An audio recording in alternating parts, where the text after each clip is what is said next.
लहलहाती फसलों से धरती, हर चेहरे पर है मुस्कान, खुशहाल हुआ है अपना किसान, पंजाब किसान। पंजाब सरकार किसानों की बेहतरी के लिए प्रतिबद्ध है। खाद, बीज और बिजली की आपूर्ति से लेकर फसलों का उचित मूल्य सुनिश्चित करने तक हर जरूरी कदम उठाए जा रहे हैं ताकि किसानों को अधिक लाभ मिले।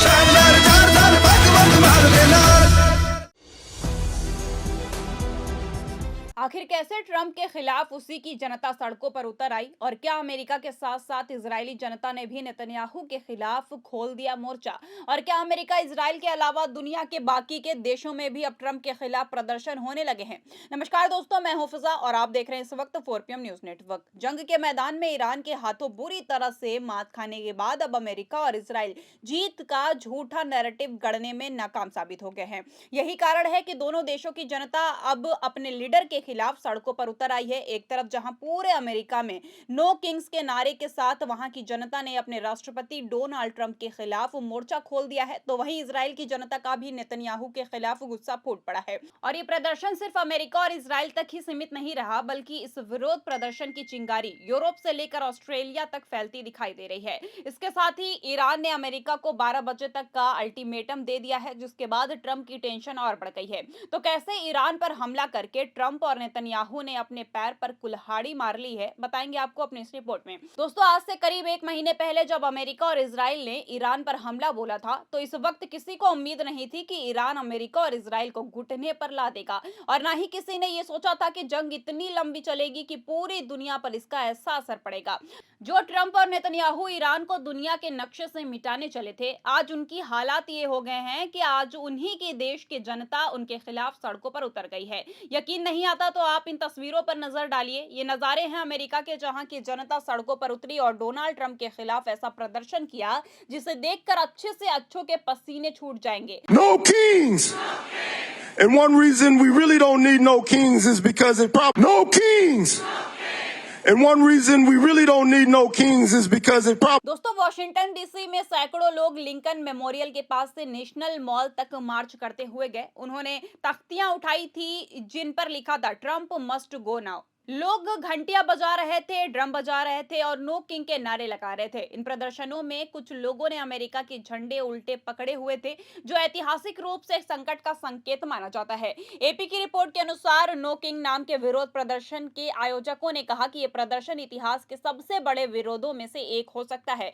नो किंग नाम के विरोध प्रदर्शन ट्रंप की नीतियों के खिलाफ पहले भी हो चुके हैं। वॉशिंगटन के अलावा न्यूयॉर्क सिटी में भी देखिए किस तरह से लोग ट्रंप के खिलाफ एकजुट हुए हैं। पूरी टाइम्स स्क्वायर लोगों की भीड़ से खचाखच भर गया।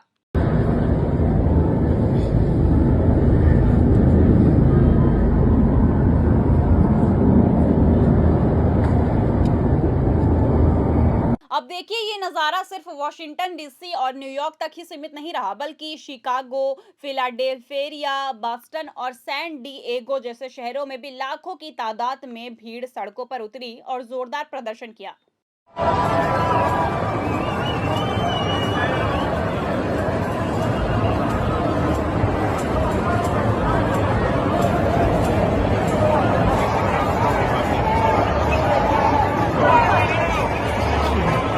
दोस्तों, आज सत्ता की आंखों में आंखें डालकर पत्रकारिता करना मुश्किल हो गया है। हमारे 4PM नेशनल यूट्यूब और फेसबुक चैनल को, जिसे आपका प्यार और विश्वास हमेशा से मिलता रहा है, उसे बंद करके सरकार ने ये साबित कर दिया है कि वो आपके सवालों से कितना डरती है। मुश्किल दौर है, लेकिन हम न रुके थे और न ही रुकेंगे। हम सच के लिए हमेशा लड़ते रहेंगे। ऐसे में 4PM यूपी को ज्यादा से ज्यादा ज्वाइन करें और स्वतंत्र पत्रकारिता को जिंदा रखने के लिए जितना हो सके उतना हमारा आर्थिक सहयोग करें।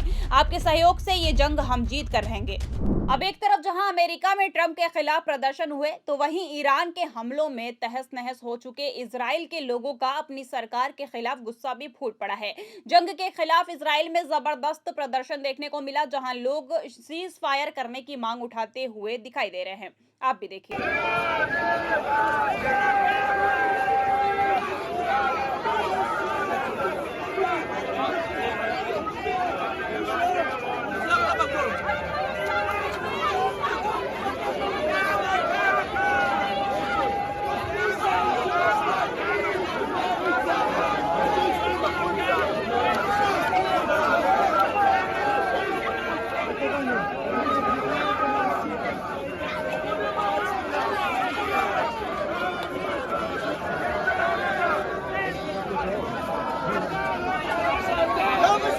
अब देखिए, ये प्रदर्शन सिर्फ अमेरिका और इजराइल तक ही सीमित नहीं रहे, बल्कि यूरोप और दुनिया के दूसरे देशों में भी प्रदर्शन हुए हैं।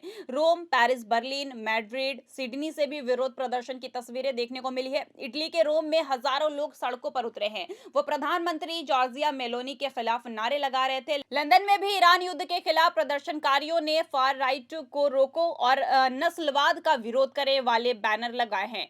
वहीं व्हाइट हाउस की प्रवक्ता एबिलेग जैक्सन ने इन प्रदर्शनों को वामपंथी फंडिंग नेटवर्क का नतीजा बताया। एपी की रिपोर्ट के अनुसार उन्होंने कहा कि इनमें असली जन समर्थन बहुत कम है। जिन्होंने कहा कि इन ट्रंप डिरेंजमेंट थेरेपी सेशंस में सिर्फ वो रिपोर्टर दिलचस्पी होते हैं जो इनको कवर करने के लिए पैसे लेते हैं।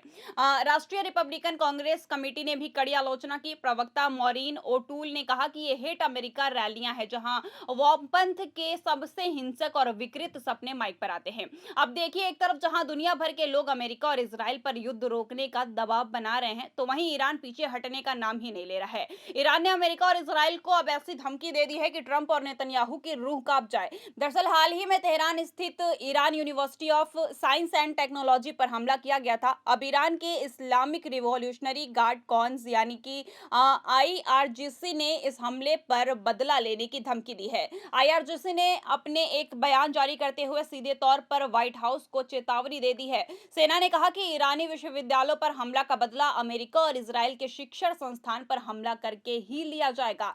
ईरान ने अमेरिका को इस हमले से बचने के लिए एक समय सीमा भी दी है। IRGC ने शर्त रखी है कि अगर अमेरिका चाहता है कि उसकी यूनिवर्सिटी सुरक्षित रहे तो उसे तेहरान में यूनिवर्सिटी पर हुए हमले की निंदा करनी होगी। IRGC ने अपने बयान में कहा कि व्हाइट हाउस के लापरवाह शासकों को जान लेना चाहिए कि अब ये कब्जा करने वाले इजराइल के सभी विश्वविद्यालय और पश्चिम एशिया क्षेत्र में अमेरिकी यूनिवर्सिटी तब तक वैध लक्ष्य मानी जाएगी जब तक कि ईरानी विश्वविद्यालयों के विनाश के बदले में 2 विश्वविद्यालयों पर जवाबी हमला नहीं कर दिया जाता। ईरानी सेना ने कहा कि अगर अमेरिकी सरकार चाहती है कि क्षेत्र में उसके विश्वविद्यालय उन 2 लक्षित विश्वविद्यालयों के अलावा बदले के इस चरण से बाहर रहे तो उसे सोमवार 30 मार्च को तेहरान समय के मुताबिक दोपहर 12 बजे तक विश्वविद्यालयों पर बमबारी की निंदा करते हुए एक आधिकारिक बयान जारी करना होगा। वहीं इजराइल ने शनिवार को तेहरान पर किए गए हमलों की पुष्टि की है। इजरायली सेना का कहना है कि उन्होंने उन बुनियादी ढांचा स्थलों को निशाना बनाया है जो ईरान सरकार से जुड़े थे। हालांकि ईरान का आरोप है कि ये हमले जानबूझकर शैक्षणिक संस्थानों और वैज्ञानिक नींव को कमजोर करने के लिए किए गए हैं। मतलब देखा जाए तो जिस जंग को ताकत और दबदबे का प्रदर्शन समझकर शुरू किया गया था, वहीं अब अमेरिका और इजराइल के लिए सबसे बड़ी सियासी मुसीबत बनती दिखाई दे रही है। एक तरफ जंग के मैदान में उम्मीद के मुताबिक नतीजे नहीं मिले तो दूसरी तरफ अपने ही देश की जनता का गुस्सा सड़कों पर फूट पड़ा है। नो किंग्स जैसे नारे के साथ अमेरिका में उठी ये लहर सिर्फ एक विरोध नहीं बल्कि नेतृत्व के खिलाफ बढ़ते अविश्वास का संकेत है। वहीं इजराइल में भी हालात कुछ अलग नहीं है, जहां लगातार हमलों और असुरक्षा के माहौल ने लोगों को सरकार के खिलाफ खड़ा कर दिया है। सबसे अहम बात यह है कि यह विरोध अब सीमाओं में बंधा नहीं रहा बल्कि दुनिया के कई हिस्सों में फैल चुका है। इससे साफ हो गया है कि यह सिर्फ एक देश या एक नीति का मुद्दा नहीं बल्कि वैश्विक स्तर पर युद्ध और उसके परिणामों को लेकर गहरी चिंता का प्रतीक बन चुका है। ऐसे में सवाल यही है कि क्या ट्रंप और नेतन्याहू इस बढ़ते दबाव को संभाल पाएंगे या फिर ये विरोध उनकी राजनीतिक स्थिति को और कमजोर कर देगा। आने वाले दिन इस पूरे घटनाक्रम की दिशा तय करेंगे। इस पूरे मामले को लेकर आप क्या सोचते हैं, इस पर आपकी क्या राय है, हमें कमेंट में जरूर बताइए। अगर वीडियो पसंद आई हो तो लाइक और शेयर जरूर करें और अगर आपने अभी तक हमारे चैनल को सब्सक्राइब नहीं किया हो तो कर लीजिए और जुड़े रहिए 4PM न्यूज नेटवर्क के साथ। धन्यवाद।